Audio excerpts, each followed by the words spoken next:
वो ये थी कि कम अज़ कम जो वफाकी गवर्नमेंट है वो बिजली के बिलों में 6 रुपये फ़ी यूनिट कमी करने के हवाले से एक प्रपोज़ल उस पर वो काम कर रही थी, और वो प्रपोज़ल क्या है और उस पर IMF का क्या टेक है, ये इस पहले हिस्से में हम डिस्कस करेंगे, क्योंकि ऑफ कोर्स हम IMF के programme already staff level agreement हो गया है, $7 बिलियन के जो एग्जीक्यूटिव बोर्ड की मीटिंग है अभी होना बाकी है, तो इसलिए कोई भी इस तरह की जो स्कीम है वो बगैर अप्रूवल के IMF के हो नहीं सकती। इससे पहले कि IMF क्या कहता है, I think briefly it is important कि वो प्लान था क्या, क्योंकि एटलीस्ट चलें उस पर अमल दरामद होता है या नहीं होता, बट टू बिगिन विद अवाम को एक थोड़ी सी उम्मीद तो दिलाएं कि वो गवर्नमेंट क्या करने जा रही थी, कि उनको ख्याल आया कि कम से कम 6 रुपये फ़ी यूनिट जो है वो अवाम को रिलीफ देना चाहिए। कामरान, ये जो आपने लफ्ज़ इस्तेमाल किया ना कि अवाम को उम्मीद दिलाएं, ये हमारे वज़ीर-ए-आज़म शहबाज शरीफ साहब उम्मीद और दिलासे ही दिला रहे हैं जब से गवर्नमेंट में, और उसके साथ साथ अपने काम भी वो किए जा रहे हैं। कुछ काम करना ज़रूरी होता है, गवर्नमेंट की मजबूरी होती है, आपकी कुछ रिक्वायरमेंट्स होती हैं इंटरनेशनल एग्रीमेंट्स की, वो रिक्वायरमेंट्स आपने इसलिए पूरी करनी है कि आपके माली मामला ठीक नहीं है। बहरहाल पहले इशू ब्रीफली बता देते हैं, फिर प्लान और देन कि IMF ने क्या। इशू इस वक्त इन हैंड ये था कि जो बिजली की कीमतें हैं वो ऑलमोस्ट 2 गुना हो चुकी हैं पिछले 1 से 2 साल के अरसा में, और उसमें जो बेस टैरिफ होता है, जो आपकी एवरेज प्राइस होती है, उसमें भी अच्छा खासा इंक्रीज आया। लेटेस्ट जो इंक्रीज आया 7 रुपये 12 पैसे फ़ी यूनिट का विद इफेक्ट फ्रॉम 1 जुलाई 2024, और जब ये वाला इंक्रीज आया उसके साथ क्वार्टरली टैरिफ एडजस्टमेंट्स, फिर टैक्सेस में इजाफा, फिर फ्यूल प्राइस एडजस्टमेंट, तो जो कंज्यूमर की प्राइस थी वो बेतहाशा बढ़ गई और उनकी रीच से पहले ही बाहर थी और ज़्यादा आउट ऑफ रीच उनके होगी।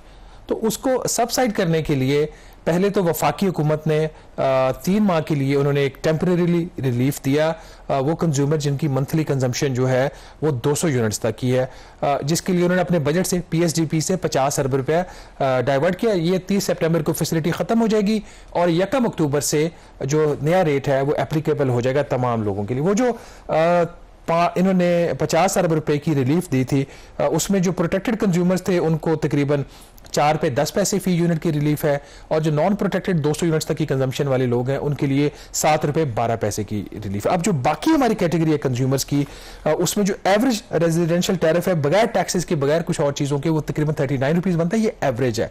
लेकिन जो 700 यूनिट का कंज्यूमर से ज्यादा का है उसके लिए ये टैरिफ आज भी जो है वो 64 रुपये 24 पैसे है। 64 रुपये 24 पैसे इसलिए कम है कि जो इस महीने का, ये मैं अगस्त के आपको रेट्स बता रहा हूँ आफ्टर न्यू इंक्रीज, इस महीने का जो आपकी क्वार्टरली टैरिफ एडजस्टमेंट थी वो सिर्फ 93 पैसे थी। नॉर्मली ये भी 1-2 रुपए के आसपास होती है। फिर फ्यूल कॉस्ट एडजस्टमेंट जो थी वो तकरीबन 2.5 रुपए थी, ये कभी 3 रुपए 4 रुपए 5 रुपए तक भी हो जाती है। तो इसके बावजूद तकरीबन 65 रुपए फी यूनिट जो था वो आपका मैक्सिमम रेट था रेजिडेंशियल का। जो कमर्शियल था, कमर्शियल का रेट अब हो गया 76 रुपए फी यूनिट। तो इसके ऊपर जब लोगों ने शोर डाला तो गवर्नमेंट ने भी इसका प्रेशर फील किया, तो ये एक प्लान इन्होंने तैयार किया। प्लान इन्होंने ये तैयार किया कि, और ये पहले दफा हम बता रहे हैं नाज़रीन को टीवी के ऊपर कि, और ये प्लान जो था ये प्राइम मिनिस्टर ऑफिस से तैयार हुआ। इसमें ज़्यादातर जो इनपुट थी वो प्राइम मिनिस्टर के जो करीब मिनिस्टर्स हैं उनकी थी।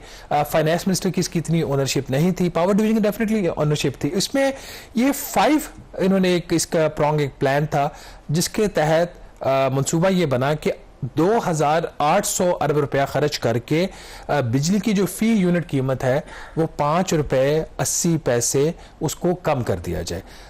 जिन चीज़ों के ऊपर ये प्लान बनाया गया, वो जब मैंने भी प्लान देखा तो मुझे कोई इसमें लगा कि ये चीज़ पास इनकी होने वाली नहीं है। बहरहाल पहले प्लान थोड़ा सा नाज़रीन को बता देते हैं कि कामरान इसकी डिटेल्स क्या हैं। नाज़रीन ये इन्होंने 5 इनके पॉइंट्स थे इस प्लान के, जो IMF के साथ पिछले हफ्ते शेयर हुआ। और प्लान ये था कि जो गवर्नमेंट के ओन पावर प्लांट्स हैं उनको जो मुनाफा है उसमें कुछ कमी की जाए, उससे कोई 1 रुपये 15 पैसे फी यूनिट बिजली की कीमत में कमी हो जाएगी। फिर जो 12 इंडिपेंडेंट पावर प्रोड्यूसर्स हैं उनकी जो भी आपको पता है बहुत ज़्यादा शोर भी पड़ रहा है कि टेक और पे, कि बिजली लो या ना लो पैसे दो, तो उनकी जो टर्म्स हैं वो टेक और पे से टेक एंड पे ले जाए। इससे इनका ख्याल था कि सिर्फ 14 पैसे फी यूनिट बिजली की कीमत में कमी होगी, और उसके ऊपर बड़ा शोर होता है। बहरहाल ये बात है सिर्फ 12 IPPs की, ज्यादा की नहीं हो रही थी। जो तीसरी चीज ये थी कि जो इनएफिशिएंट पावर प्लांट्स हैं उनके कॉन्ट्रैक्ट्स को खत्म कर दिया जाए। उसके लिए 52 पैसे फी यूनिट की कमी इन्होंने कहा था होगी। और जो इस वक्त सर्कुलर डेट है उसको अगर रिटायर कर दिया जाए तो सबसे मैक्सिमम इन्होंने कहा जी कमी यहां से होगी 2300 अरब रुपए का रफली सर्कुलर डेट है, 2 रुपए 83 पैसे। और कुछ हमारे पावर प्लांट हैं जिन्होंने लोकल बैंक से कर्जा लिया, उनकी जो वो कर्जा भी आप रिटायर कर दें तो उसकी जो उसे इम्पैक्ट आएगा 1 रुपए 15 पैसे फी यूनिट आएगा। तो टोटल जो रिडक्शन ये दिखा रहे थे 5 रुपए 80 पैसे फी यूनिट की थी, और जो इसकी लागत वो है 2800 अरब रुपए। अब ये कैसे फाइनेंस होगा, जो मोस्ट इंपॉर्टेंट क्वेश्चन है। बिजली की कीमत हर कोई कम करना चाहता है। नंबर 1 कि जी इसका आधा हिस्सा वफाकी हुकूमत बर्दाश्त करेगी, उसके अपने क्या जराए होंगे। नंबर 2 बाकी जो आधा हिस्सा तकरीबन 1407 अरब रुपया बनता है, वो चारों सूबाई हुकूमतें जो हैं वो अपने उनके जो एनुअल डेवलपमेंट प्लान हैं उनसे डाइवर्ट करके ये देंगे, और जो सूबाई हुकूमतों का जो हिस्सा होगा as per their share in National Finance Commission. अगर पंजाब सबसे ज्यादा आबादी वाला सूबा, उसको सबसे ज्यादा वसाइल मिलते हैं, तो खर्च में भी वो सबसे ज्यादा पैसे इसके अंदर डालेगा। तो ये इनका एक प्लान था। जैसे पंजाब को तकरीबन देगा 700 अरब रुपया, जो सिंध है 351 अरब रुपया, केपी 231 अरब रुपया, और बलूचिस्तान 126 अरब रुपया। तो कामरान ये है एक ओवरऑल प्लान। अब इसकी जो इफेक्टिविटी है उसके ऊपर बात करते हैं। इसमें जो इंपॉर्टेंट सवाल है, आई थिंक अगेन, क्योंकि आगाज में कहा था कि कोई भी जो इस तरह का प्लान है वो आईएमएफ की मंजूरी के बगैर हो नहीं सकता। अब आईएमएफ ने इस प्रोग्राम को मुस्तरद कर दिया है। क्या इस पूरे प्रोग्राम को एज अ होल उन्होंने मुस्तरद कर दिया है, या कुछ चीज़ों के ऊपर उनको एतराज़ है? क्योंकि अगर देखें, एक जो सर्कुलर डेट या गर्दशी कर्जा है एक बहुत बड़ा इशू है। अगर गवर्नमेंट चाहती है कि वन गो में इसको आप ख़त्म करें, तो क्या अगर आईएमएफ उसको क्यों सपोर्ट नहीं करता? दूसरा, फिर हम भी जो डिबेट्स भी की, डिस्कशन भी की कि चलें जो इंडिपेंडेंट पावर प्रोड्यूसर्स हैं उनको तो छोड़ दें, लेकिन गवर्नमेंट के जो अपने पावर प्लांट्स हैं उसका तो मुनाफा कम से कम करें। इसमें भी वो प्रपोजल शामिल है। फिर जो इनएफिशिएंट प्लांट हैं उनको बंद करने की बात हो रही है। तो क्या आईएमएफ ने एज अ होल पूरा प्लान रिजेक्ट कर दिया, या कुछ हिस्सों पर इनको एतराज है आईएमएफ को? देखें, खबर यही है कि आईएमएफ ने इस प्लान को मुकम्मल तौर पर मुस्तरद कर दिया है, और आईएमएफ ने जो इसको मुस्तरद किया उसकी वजह बनती है। अगर आप इस प्लान को ओवरऑल देखें ना, आप सरसरी नजर से भी देखें, मैं एज अ जर्नलिस्ट भी देखूं, तो मुझे इस प्लान को पढ़ के हंसी आ रही थी कि ये प्लान उन्होंने बनाया, इतना उन्होंने शोर डाला हुआ था। मुझे एक बात बताइए कामरान, पाकिस्तान पीपल्स पार्टी की हुकूमत, पाकिस्तान तहरीक इंसाफ को तो एक साइड पे कर देना, पाकिस्तान पीपल्स पार्टी की हुकूमत सिंध में है, बलूचिस्तान में है, पीटीआई की हुकूमत खैबर पख्तूनख्वा में है, पंजाब में तो चलो इनकी अपनी हुकूमत है पीएमएलएन की। कोई भी सियासी जमात जिसकी किसी सूबे में हुकूमत है, वो अपने बजट से सिर्फ इसलिए इनको पैसे देगी कि वज़ीर-ए-आज़म शहबाज शरीफ साहब जो नून लीग को रिप्रेजेंट करते हैं, वो एक प्लान अनाउंस करेंगे, लोगों को रिलीफ तो मिलेगा, लेकिन इसका जो पॉलिटिकल माइलेज है वो किसको जाएगा? तो आप ये कह रहे हैं कि अगर ये प्लान इन्होंने तरतीब दिया था, तो फिलहाल जो प्रोविंशियल गवर्नमेंट्स हैं उनको ऑन बोर्ड नहीं लिया था। ये बिल्कुल विशफुल थिंकिंग है, ये विशफुल थिंकिंग है। इनकी बात एक आध प्रोविंस से जरूरी, जैसे पंजाब से इनकी बात हुई थी, बट पीएमएलएन तो पीएमएलएन को फंड कर सकती है ना, पैसा तो टैक्स पेयर्स का है, लेकिन पॉलिटिकल माइलेज किसने लेना है, किस सूबे को पैसा जा रहा है? अब पीटीआई क्यों फंड करेगी शहबाज शरीफ की स्कीम को? मतलब इससे ज्यादा फजूल प्लान हो नहीं सकता। पाकिस्तान पीपल्स पार्टी जो इत्तेहादी जमात है वो क्यों इनको, आईएमएफ को इस चीज पे एतराज है, या आईएमएफ को इनहेरेंटली वैसे ही आईएमएफ ये कह रहा है कि आप कह रहे हैं कि 1400 अरब रुपया सूबों के बजट से निकाल के और 400 अरब रुपया वफाकी तरक्याती बजट से निकाल के आप इसको फंड करेंगे। नंबर 1 ये हो गया 1800 अरब रुपया। 420 अरब रुपया जो है ये बजट के अंदर सब्सिडीज पड़ी, उसको डाइवर्ट करेंगे। 18 और 4 2200 हो गया, तकरीबन 400 अरब रुपए के करीब 386 अरब रुपया ये कह रहे हैं कि जी हम नए कर्जे लेंगे और फिर उसको फंड करेंगे। पीछे रह गया रफली कोई 200 अरब रुपया, कि 200 अरब रुपए के जो कंपनीज की जो डिविडेंड्स हैं, जो सरकारी कंपनियां हुकूमत की मलकियत की, वहां से पैसा निकाल के इसको फंड करेंगे। अब इसको 1 बाय 1 डिस्कस कर लीजिए। सूबे की हमने बात कर ली, पीएसडीपी आप काट के देंगे सब्सिडी में, और जो उधर से पीएसडीपी का जो नुकसान होगा, जो प्रोजेक्ट से पैसे डाइवर्ट होंगे, उसकी कॉस्ट में कितना इजाफा। फिर अगर आपने डिविडेंड से 200 अरब रुपए आपने का इजाफी निकाल के देंगे, तो अपने बजट के टाइम भी क्यों नहीं निकाला? आईएमएफ का इतराज ये। फिर ये आप इजाफी कर्जे लेने जा रहे हैं, और सबसे बड़ी बात ये जो इसका सबसे बड़ा कंपोनेंट है, 2300 अरब रुपया रफली कि जो सर्कुलर डेट का खड़ा हुआ है, उस सर्कुलर डेट की सर्विसिंग के लिए हुकूमत ने कर्जा लिया हुआ है। उस कर्जे के ऊपर 2 रुपए 83 पैसे फी यूनिट सारिफ से वसूल किया जाता है। तो उनका जी वो जो 2 रुपए 83 पैसे फी यूनिट है ऑन एन एवरेज है, वो यहां से हम खत्म कर देंगे तो उतनी ही बिजली की कीमत कम हो जाएगी। भाई सर्कुलर डेट बना क्यों? सर्कुलर डेट इसलिए बना कि डिस्कोज नालायक है, उनकी रिकवरी 100% नहीं है। सर्कुलर डेट इसलिए बना कि आपका जो जनरेशन सिस्टम है वो ऑब्सोलीट है, आपके लाइन लॉसेज होते हैं। सर्कुलर डेट इसलिए बना कि मुल्क के अंदर चोरी है। अच्छा, सर्कुलर डेट इसलिए बना कि आपकी बैड गवर्नेंस है। क्या आपने चोरी को, क्या आपने लाइन लॉसेस को, क्या आपने रिकवरीज को 100% कर लिया? क्या आपने बैड गवर्नेंस को इंप्रूव कर लिया? तो अगर तो आपने चारों काम वो कर लिए, फिर इसको जीरो करके तो आप ठीक है कर लें। तो इसमें सवाल यहाँ पे ये बनता है, क्योंकि हुकूमत के ऊपर तो दबाव है, आपको पता है कि ये जो मसाइल जिनकी तरफ आप तवज्जो दे रहे हैं, ये सक्सेसिव गवर्नमेंट्स फेलियर रहा है। गवर्नमेंट के ऊपर दबाव है कि वो तो चाहते हैं कि एटलीस्ट ये जो इस तरह से बिजली की कीमतों में इजाफा हो रहा है उसमें कम से कम रोक लगे।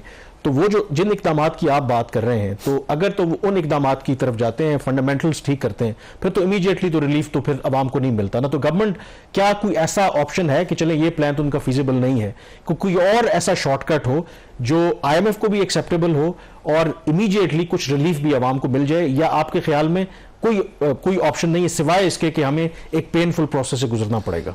देखिए, शॉर्टकट कोई नहीं है। 2013 में जब PMLN की गवर्नमेंट आई थी तो उस वक्त के वजीर खजाना सागडार साहब ने एक प्लान मंजूर करवाया था। 480 अरब रुपए का सर्कुलर डेट उन्होंने खत्म कर दिया था। चूंकि जिन वजूहात की वजह से वो सर्कुलर डेट बना था वो खत्म नहीं हुई थी, तो वो जो 480 अरब उस वक्त जीरो हो गया, वो आज तकरीबन 2300 अरब रुपए या 2400 अरब रुपए के आसपास खड़ा हुआ है दोबारा। ये फिर जो आज 2300 अरब रुपया कल 4600 अरब रुपया भी हो सकता है। आप उन वजूहात के ऊपर हुकूमत जो है वो काम करती नहीं है। अगर करती है तो उसमें दिखाने के लिए ज्यादा चीज होती है और एक्चुअल उसका जो बेनिफिट होता है वो कम होता है। मेरे ख्याल में, आई मे बी रॉन्ग, इस तरह के जो इकदाम है इससे तो कोई रिलीफ जो है हमारे जो सारिफ हैं उनको नहीं मिलेगा, वो ऐसे ही रहेंगे। पंजाब का भी एक प्लान, उसके ऊपर भी अभी हम ब्रेक के बाद बात करेंगे। रियल टर्म में इमीडिएट रिलीफ एक ही सूरत में मुमकिन है, वो ये है कि हम बिजली इस्तेमाल करना छोड़ नहीं, वो तो आप लोग वैसे ही नेशनल ग्रिड को छोड़ रहे हैं ना। वो हाल ये है कि जो इसके ऊपर सारिफिन के ऊपर इन्होंने एक बोझ डाला हुआ है, वो है कि ऑन एन एवरेज 33-34 रुपए फी यूनिट बिजली की बेस प्राइस है। तो जो अभी जैसे हमने बताया कि 49 रुपए फी यूनिट तक कीमत है उसके लिए रेजिडेंशियल के लिए, और कमर्शियल के लिए है 76 रुपए फी यूनिट। तो ये जो बोझ डाला हुआ है बेस प्राइस के ऊपर, आप उसमें टैक्सेस बेशक लीजिए, आप उसके अंदर बाकी जो सरचार्जेस जो बनते हैं मजबूरी है वो देनी है वो लीजिए, लेकिन क्रॉस सब्सिडी आप क्यों ले रहे हैं? ये इसके ऊपर नाज़रीन सबसे बड़ी बात है कि 33 रुपए का यूनिट बगैर किसी सरचार्ज के, बगैर किसी टैक्सेस के 49 रुपए पे क्यों फरोख्त किया? हुकूमत कल सुबह चाहे तो ये जो आवाम के ऊपर एक बोझ है 550-600 अरब रुपए का, ये बड़े आराम से सेट असाइड हो सकता है, बजाय इसके कि आप कहीं और से ये सारा काम करें। आप इसके ऊपर जो सारिफ है उसके ऊपर क्यों बोझ डाल रहे हैं? यहां इसके ऊपर हुकूमत बात करने के लिए तैयार नहीं है। बहरहाल ये एक ऐसा प्लान था जिसने रिजेक्ट होना ही होना था।